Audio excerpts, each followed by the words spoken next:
Thank you so much, sir, for speaking to ANI. And my first question would be on Iran, of course. And what's your analysis right now in the situation? Because internet is shut there, and the information. What information are you getting from Iran, and what's your assessment? That's a great question. Thank you for having me. My assessment right now, looking at the current situation, is that the death toll is a lot higher than people are claiming. I've seen estimates. I would put somewhere between 3 to 6,000 right now.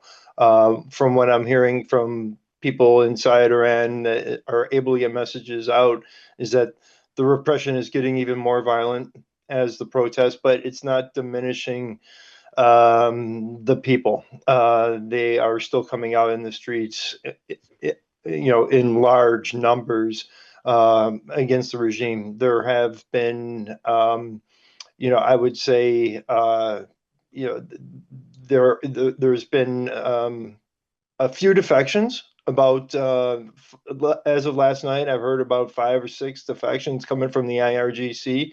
I think that's one thing that we need to be looking at in this space is to see when we start to see some defections, because I think that could really turn the tide. Right now, as you rightly stated, Starlink is, that's the weaponry of the Iranian people, because they don't have weapons, they don't have guns, they don't have bullets, and getting those messages out is critical right now. So yeah, they need help, and I'm worried about the future, but the regime is on really shaky ground.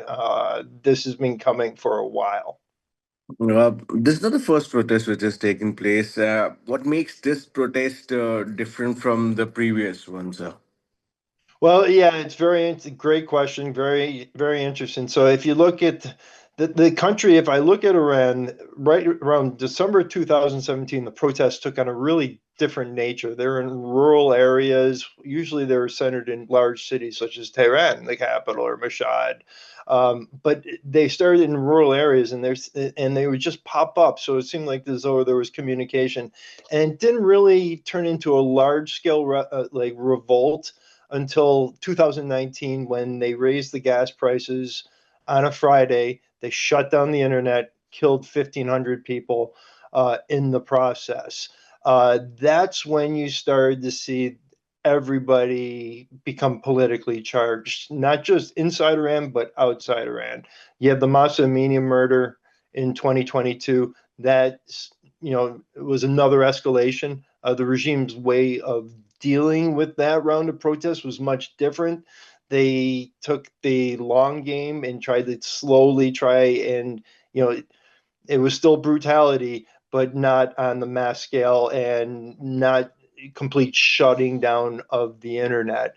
Right now, what really spurred this on, and this is, kind of echoes of 1979, the bazaris, the individuals that run the economy, that are basically the lifeblood of the IRGC, and with the economy that works with all the Iranian people.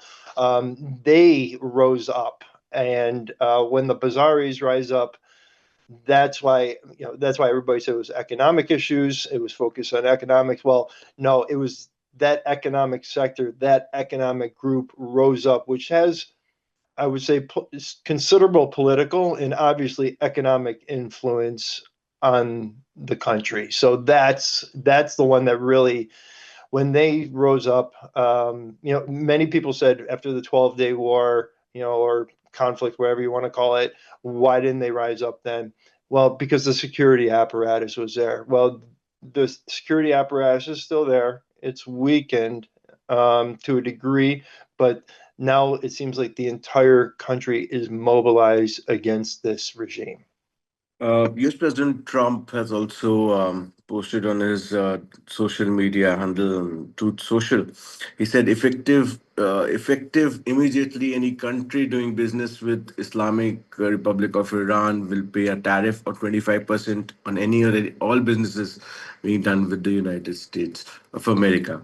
What kind of messaging and what's the purpose? What's the significance of this post and this policy?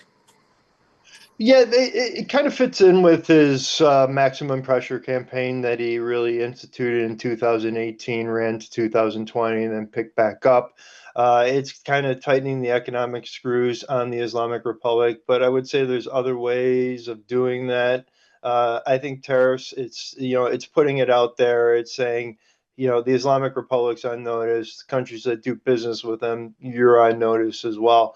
I think the way that at this stage with the death toll that we're looking at, I would say the best thing, or the thing that would probably be the most prudent, would be a very limited strike on one of the besieged bases, which are the shock troops, the individuals that ride around plainclothes, carrying shotguns, two guys on a motorcycle. And that sends a strong message to the people that says, okay, we've got the United States behind us. Because Trump's already said, he said it days ago, if people start dying, that's kind of a red line. He said we will have to act, and he's made it clear that he will act. He's been deliberately ambiguous on all the options that are available, but I have a feeling where he's leaning. A few days back, he also spoke about Iran is trying to approach US for a deal. Yeah. And what kind of deal is he talking about? And because what Iran is it true? And what kind of deal we can look forward to?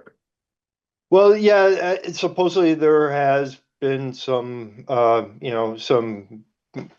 back channeling going on between the two officials. I think Steve Witkoff has been involved with that. But there's going to be preconditions, and the preconditions, Trump put them out today, and some of the big ones. Yeah, obviously with the protesters, all that, the human rights violations, all those things. But you need to give up all your uranium stockpiles. You need to stop enrichment. You need to stop reprocessing. Your nuclear program needs to end because the 12-day war did not take care of that. In reality, they're still working, and they probably can get back to a working capacity in about 2 years. Uh, Going forward, brings me to the last question as well. So, how do you look at the situation going forward regarding the region and Iran specifically? Yeah, it's the regime is in a really difficult spot, and I don't know how they come back from this. Historically, if I look at whether it's dynasties, empires, large civilizations, they all rise, they collapse. Tyrannies have a shorter shelf life because the brutality that they unleash on their people. Now, what does that mean for a region? I do believe it's going to lead to a safer region. We've seen what's happened since 2003. It has become, I mean, it's been ugly. There should be no question about that. But Hezbollah is significantly diminished. Assad is gone, so the proxies there are gone. Not that I'm really thrilled about the replacement there. You have the Houthis are going to be losing their financial backer. You can have Hamas losing their financial backer, and then the Iraqi proxies, which they've threatened the regime to throw in to use as forces against the Iranian people, they lose a lifeline as well. So, if you look at, terrorism with as an octopus and, with a bunch of tentacles, the head of the octopus is in Iran, is the Islamic Republic.